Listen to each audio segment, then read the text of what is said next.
사랑하신 아버지 하나님, 감사합니다. 이 천상천하 어디에도 하나님 같은 분 없고 우리 하나님만이 영원히 찬송을 받으시기에 합당하신 우리 주, 우리 하나님이심을 이 시간도 고백합니다. 온 우주의 역사가 하나님의 영광을 위해 창조된 것처럼 오늘 우리가 주님의 영광을 노래하기 위하여, 주님을 경배하기 위하여 부르심을 받고 구원을 받은 성도가 되게 하신 것 감사합니다. 이 아침에도 저희들 심령 깊은 곳으로부터 주님을 찬양하는, 십자가와 부활을 찬양하는, 우리 주님을 찬양하는 복된 시간 되도록 인도해 주실 줄로 믿습니다. 감사합니다. 예수님으로 기도드렸습니다. 아멘. 오늘 말씀은 요한계시록 14장 1절부터 13절까지 말씀입니다. 요한복음 14장 1절부터 13절까지 교독하시겠습니다. 또 내가 보니 보라, 어린 양이 시온산에 섰고 그와 함께 14만 4천이 서 있는데 그들의 이마에는 어린 양의 이름과 그 아버지의 이름을 쓴 것이 있더라.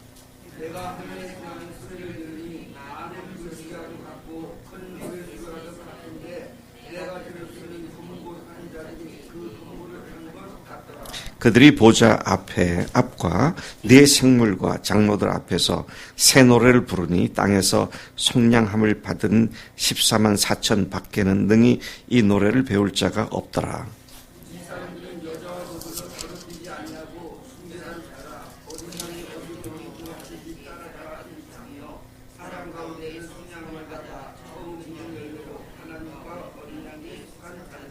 그 입에 거짓말이 없고 흠이 없는 자들이더라.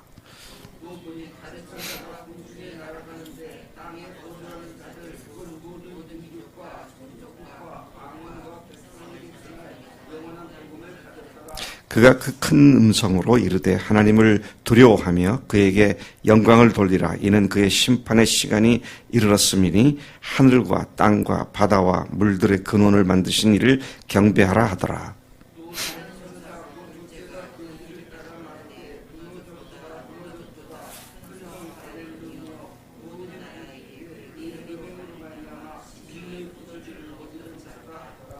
또 다른 천사 곧 셋째가 그 뒤를 따라 큰 음성으로 이르되 만일 누구든지 짐승과 그의 우상에게 경배하고 이마에나 손에 표를 받으면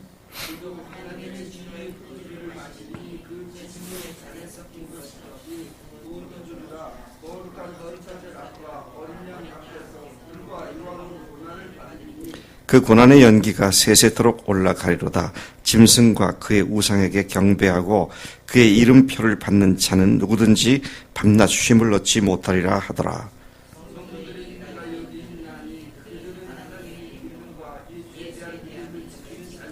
같이 읽습니다.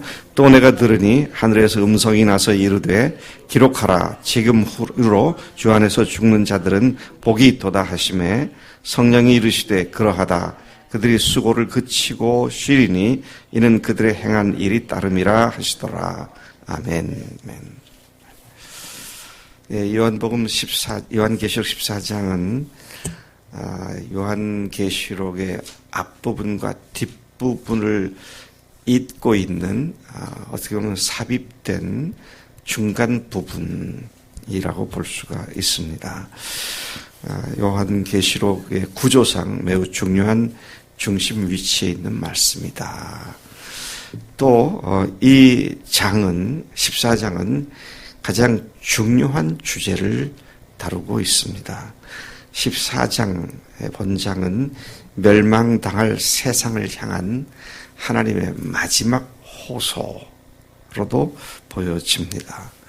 이 14장이 지나면 15장부터는 7가지 재앙이 쏟아져 내리기 시작을 하죠.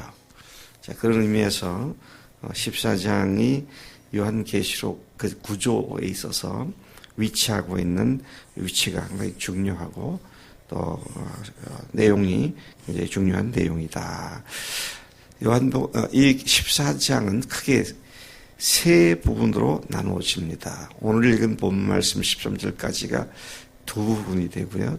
내일 말씀이 이제 세 번째 부분이 될 텐데, 첫째 부분은 모든 시련을 이기고 살아서 구원받을 성도를 상징하는 14만 4천 명이 하늘에 있는 시온산, 곧 하나님의 보좌 앞에서 새 노래를 부르는 장면입니다.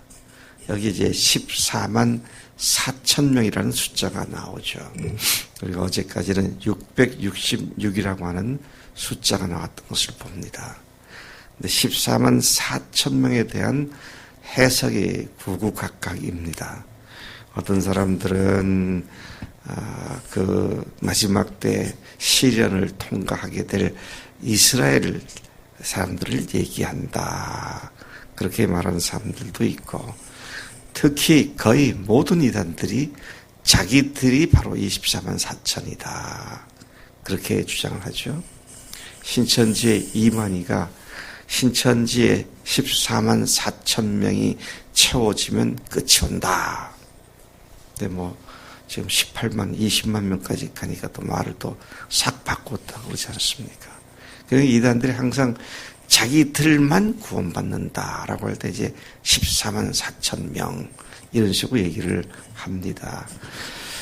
유대인으로 보든 어떻게 보든 우리가 전체 그림을 보면 이게 무엇을 의미하는지를 어느 정도 가늠해 볼 수가 있습니다. 제가 좀 이따가 그 말씀을 좀 더 드리겠습니다. 근데 이들이 뭘 하느냐? 그가 본 14만 4천 명들이 뭘 하느냐? 하늘에서 하나님을 찬양하더라고요.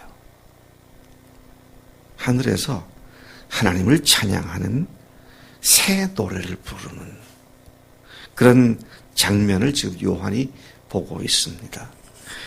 자, 두 번째 부분에서는 멸망할 이 세상을 향한 하나님의 마지막 호소와 권고, 이런 내용으로 보여지고 있습니다. 그 하나님의 마지막 권고와 호소로 이야기할 수 있는 것은 새 천사들이 전하는 소식이 하나님의 마지막 권고로 표현되어지고 있음을 보게 됩니다. 그리고 마지막 세 번째 부분은 예수님의 재림과 심판의 모습을 기록하고 있고요. 자, 이런 그 내용으로 본장이 구성되어 있음을 보게 됩니다. 1절부터 5절까지를 먼저 보면, 좀 전에 말씀드려도 14만 4천 명이 부르는 노래 소리입니다. 여러분, 우리가 오늘 다른 해석, 구구한 해석 그만두고 그냥 14장에서 14만 4천 명을 어떻게 묘사하고 있는가, 그들이 어떤 존재인지를 말하고 있는 걸 보겠습니다. 1절에서 요한이 본 것은 어린 양이 시온산에 섰고 그와 함께 이마에는 어린 양의 이름과 그 아버지 이름을 쓴 것이 있는 14만 4천 명이 서 있는 모습입니다. 자, 제가 다시 한번 잠깐 말씀드립니다. 예수님과, 어린 양은 예수님이잖아요. 예수님과 함께 이마에 어린 양의 이름과 아버지의 이름 쓴 것이 있는 14만 4천 명이 서 있는 모습입니다. 누굴까요? 누가 이마에 예수님의 이름과 하나님의 아버지의 이름을 쓴 것이 그 이마에 있는 사람들일까요? 다영이가 그렇잖아. 나래가 그렇고, 우리 그리스도인들이 하나님의 소유가 됐어요. 하나님의 것이 됐습니다. 그리스도의 이름으로 일컬음을 받는 자들이 됐습니다. 저는 이 말씀을 보다가 14만 4천 명을 그냥 여기 있는 그대로 얘기해보자. 그 이마에 예수님의 이름이 있고 아버지 것이라고 쓰여져 있는 자가 누구냐. 우리도 박성희 자매잖아. 네? 우리가 누구 거예요? 마귀 거 아닙니다. 아버지 것이고요. 예수 사람들이잖아요. 자, 그런 의미에서 우리가 참 성경을 너무 상징을 아주 이상하게 해석하려고 하지 말고 그냥 있는 그대로 한번 보자. 그런 생각이 들었습니다. 자, 여기에 보니까요, 2절. 그들은 하늘에서 하나님께 찬양을 올려드리는 일을 하고 있는 모습입니다. 우리가 주님 나라에 가게 되면 우리가 할 것은 딱 한 가지밖에 없어요. 뭐 하겠습니까? 찬양하는 일밖에 없어요. 이거 성도의 특권이고요. 이 세상 어떤 존재도 우리가 예수님을 통하여 하나님께 찬양하는 찬양은 절대로 부를 수 없는 노래입니다.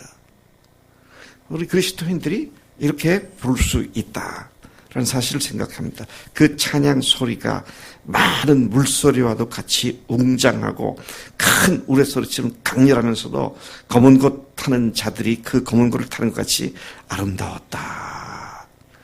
와, 우리들이 하나님께 드리는 찬양은 물소리같이 웅장할 겁니다. 네, 웅장하고 큰 우레소리처럼 강렬할 겁니다. 지금 물소리, 우레소리가 그런 의미죠. 검은 것 소리처럼 정말로 아름답고 참으로 아름다운 그런 찬양 소리를 하나님께 드리게 되는 우리의 앞으로 있을 일들을 상상해 보는 것입니다. 3절 말씀이 그들이 하나님 보좌 앞과 네 생물과 장로들 앞에서 새 노래를 부르니 땅에서 속량함을 받은 14만 4천 밖에는 능히 이 노래를 배울 자가 없었다. 누가 땅에서 속량함 받은 사람들이라고 했습니다. 안현자 자매가 속량받았잖아요. 이게 참 놀랍습니다. 우리가 그냥 성경 그대로 보자. 그러면 거기서 이게 보이는 것들이 있구나라는 생각. 솔직히 저는 어려서부터요.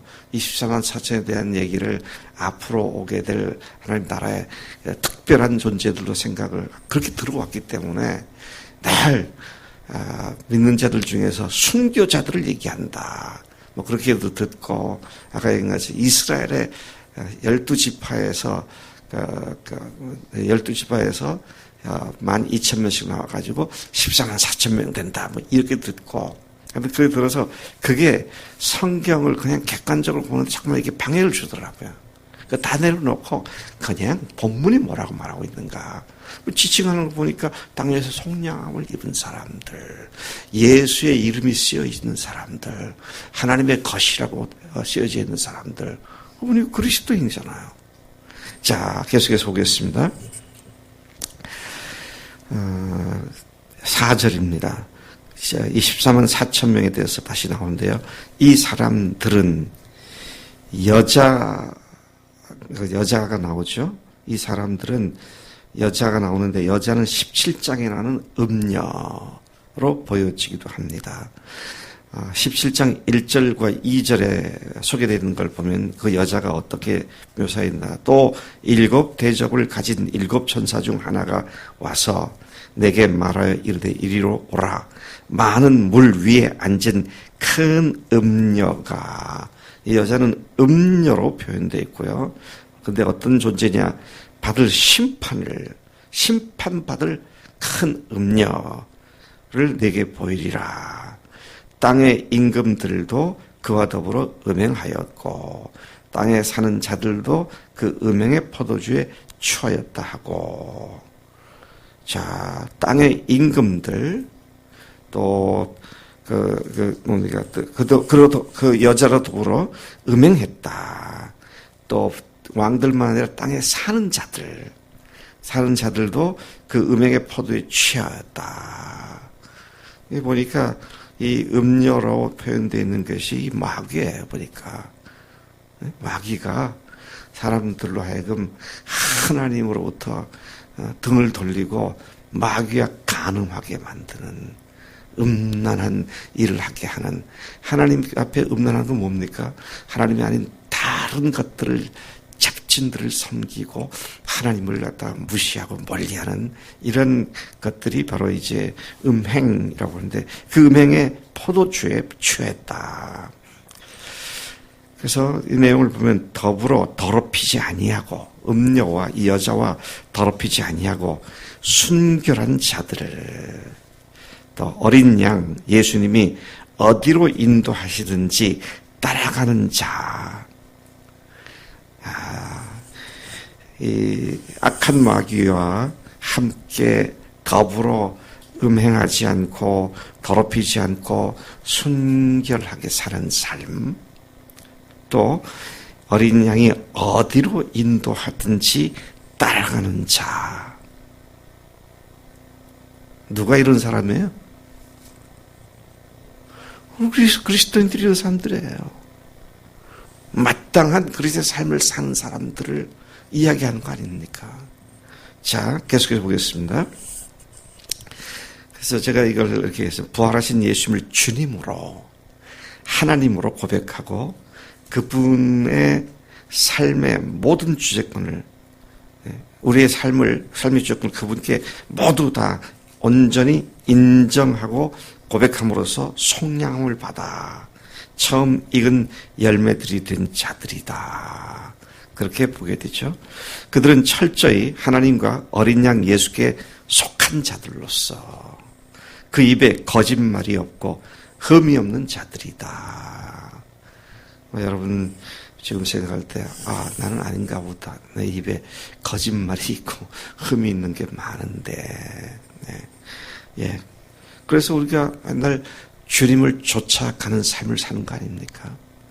맨날 다시 회개하고 깨끗함을 다시 회복하고 순결한 주의 신부가 되기 위하여 늘 믿음의 선한 싸움을 싸우며 앞으로 나아가는 우리들이죠. 부활하신 예수님을 주님으로 모시고 살아가는 그리스도인들을 의미하는 말로 저는 이 말씀이 그렇게 이해가 되었습니다. 그 뒤에 이제 세 천사가 나오는데요. 6절부터 13절까지 보겠습니다. 세 천사가 전하는 말이 나옵니다. 그들이 전할 말은 모든 민족과 종족과 방언과 백성에게 전할 영원한 복음입니다. 천사들이 뭘 전한다고요? 영원한 복음을 전합니다. 좀 약간 이상해요. 왜 이상하냐? 천사들이 복음을 전하는 특권을 갖고 있습니까? 없어요. 천사도 흠모하겠네. 이 복음 전하는 일에 있어서 천사들에게 주지 않으셨어요. 만약 천사들에게 복음 전하는 일을 주셨다면 오늘도 한낮에 대전 역전 상공에 천사가 퍽 날아가 예수를 믿어라. 너희들이 죄인다. 그랬을지 모르겠어요. 근데 하나님께서는 성도들을 입을 통해서 그들의 피 흘림과 땀과 수고를 통해서 이 복음을 전하는 특권을 주신 거잖아요. 그러니까 이게 뭐냐? 그냥 단순히 천사가 아니라 예수님 죽으시고 부활하신 이후 오늘까지 선포되고 있는 이 하나님의 복음의 내용을 이 천사들이 이야기하는 것으로 이해가 됩니다. 7절 말씀에 보니까 그들이 이렇게 말합니다. 한 천사가 첫 번째 천사가 하는 말입니다. 하나님을 두려워하며 그에게 영광을 돌리라. 이는 그의 심판의 시간이 이르렀음이니 하늘과 땅과 바다와 물들의 군원을 만드신 이를 경배하라. 이거 우리 많이 들은 얘기 아닙니까? 그렇죠? 우리가 복음을 전하는 이유가 이거 아닙니까? 온 땅에 있는 모든 피조물들이 하나님께 경배하게 되는 그날을 바라보며 우리가 복음을 전하고 있는 그 말씀으로 이해가 되죠. 또 8절 둘째 천사가 한 말입니다. 무너졌다 큰 성 바벨론이여 모든 나라에게 그의 음행으로 말미암아 진노의 포도주를 먹이던 자로다. 이 바벨론 또 뭔가요? 어떤 사람은 미국이다, 어떤 사람은 페르시아다, 어떤 사람은 로마다 얘기하는데 저는 가만히 보니까요, 이게 마귀의 왕국을 얘기하는 거구나. 마귀란 놈이 얼마나 많은 사람들을 음행하게 만들고 진노의 포도주를 입에다 쳐넣어 죽었습니까? 그런데 악한 마귀와 그의 종로를 타는 세상 결국 망한다는 사실을 선포하는 말씀이구나. 또 셋째 천사가 9절에 역시 큰 말로 큰 소리로 말을 합니다.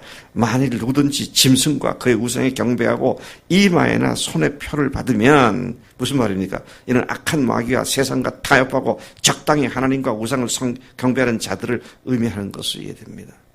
혼합된 하나님을 믿는다고 하면서 세상도 여전히 생각하고 이런 사람들, 그렇게 하면 10절 11절이 하나님의 강력한 진노의 포도주를 마실 것이다.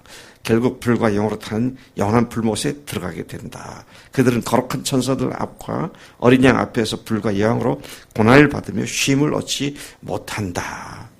이거 여러분들 처음 듣는 얘기인가요? 늘 우리가 하는 얘기 아닙니까? 그래서 제가 새 천사가 마지막으로 지금 경고하고 있는, 하나님께서 마지막으로 호소하고 있는, 근데 복음을 선포하는, 그리고 안 믿는 그 복음을 받아들이지만 결국 망하게 된다. 그래서 어떻게 되냐? 지옥불에 들어가게 된다. 세상과 타협하지 마라. 주님 앞에 순결히 살아라. 우리가 늘 하는 얘기 아니에요? 야, 기독교 신앙의 복음인, 핵심인 복음의 알맹이를 다 이렇게 탁 마지막으로 강력하게 제시해주는 본문 말씀이구나. 제가 그 말씀을 이렇게 이해하게 되었습니다. 이렇게 하니까 또 너무 요한계시록을 미래에 있는 일로 생각하지 아니요. 15장부터 보면 어마어마한 사건들이 나타납니다. 자, 23절. 그러나 그들과 달리 성도들은, 타협하는 그런 존재들하고 달리, 또 마귀와 음행하는 그런 사람과 달리 성도들은 인내로서 하나님의 계명과 예수에 대한 믿음을 끝까지 지키는 자들이라고 묘사하고 있습니다. 그들은 참으로 복된 자들로서 그 수고를 그치고 쉼을 얻을 것을 성령께서 확증해 주셨습니다. 할렐루야. 이 무리에 예수님의 십자가와 또 부활로 소속되고 속한 예수님의 것, 하나님의 것, 예수님의 소유가 된 백성들, 우리를 하나님께서 오늘도 지키시고 믿음으로 인내하라고 권고하신 줄로 믿습니다. 사랑하신 아버지 하나님 감사합니다. 이 아침에 주님께서 하늘에서 14만 4천 명이 하나님을 찬양하는 모습을 바라보며 우리도 언젠가 그 하늘나라에서 아버지를 영원히 찬양할 그 영광스러운 날을 소망 삼습니다. 또 주님 마지막 때가 이르기 전에 아직 시간이 있을 때에 예수님의 십자가와 부활을 선포하고 세상과 타협하지 않고 인내로서 믿음을 순전하게 지키는 하나님 우리의 주님의 귀한 백성들 다 되도록 오늘도 우리를 여전히 권고하시고 힘을 주시고 용기를 주신 줄로 믿습니다. 오늘도 승리하는 삶을 살기를 소망합니다. 그렇게 살겠습니다. 감사합니다. 예수님의 이름으로 기도를 쏟나이다. 아멘. 아멘.